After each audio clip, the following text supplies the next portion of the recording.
ప్రతి నెల 1వ తేదీన రాష్ట్ర ప్రభుత్వం అందించే ఎన్టీఆర్ భరోసా పింఛన్ను సెప్టెంబర్ నెలకు సంబంధించి ఒకరోజు ముందుగానే అందిస్తున్నట్లు మున్సిపల్ కమిషనర్ బి శేషన్న తెలిపారు. శనివారం ఉదయమే ప్రభుత్వ సిబ్బంది వచ్చి పెన్షన్స్ అందిస్తారని తెలియజేశారు.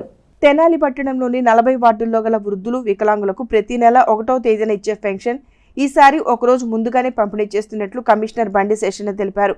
శుక్రవారం తన ఛాంబర్లో ఆయన మీడియాతో మాట్లాడుతూ ఆ వివరాలను తెలియజేశారు. 1వ తారీఖు సెలవు దినం కావడంతో దానికి ముందు రోజునే పెన్షన్లు పంపిణీ చేసే విధంగా చర్యలు తీసుకున్నట్లు కమిషనర్ తెలియజేశారు. తెనాలి పట్టణానికి సంబంధించి మొత్తం 6,52,00,000 రూపాయలు విడుదల చేయడం జరిగిందని కమిషనర్ బి శేషన్న తెలియజేశారు. అందరికీ నమస్కారం అండి. మనందరికీ తెలిసినటువంటి అంశం, రాష్ట్ర ప్రభుత్వం వారు పేద వర్గాలను దృష్టిలో పెట్టుకొని ఎన్టీఆర్ పెన్షన్ భరోసా కింద పేదవారికి,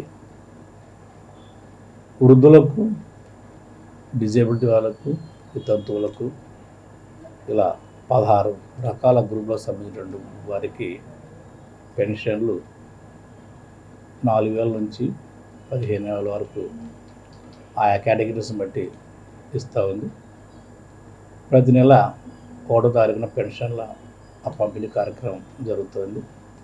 అయితే ఈ నెలకు కొంత డిఫరెన్స్ ఉంది. ఎందుకంటే సెప్టెంబర్ 1వ తారీఖున ఆదివారం అయింది.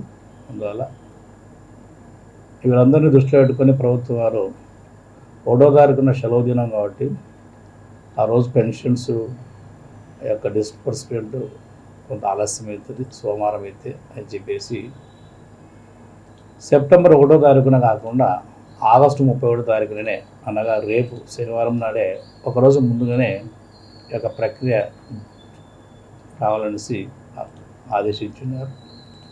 అందుకు అనుగుణంగానే ఈరోజు బ్యాంకుల నుంచి డబ్బు చేసి రేపు ఉదయం 6 గంటల నుంచే ఈ ప్రక్రియ స్టార్ట్గా అవుతుంది. దీన్ని గమనించాలేసి అందరినీ కోరుతున్నాం, సంబంధిత వాళ్ళందరినీ కూడా.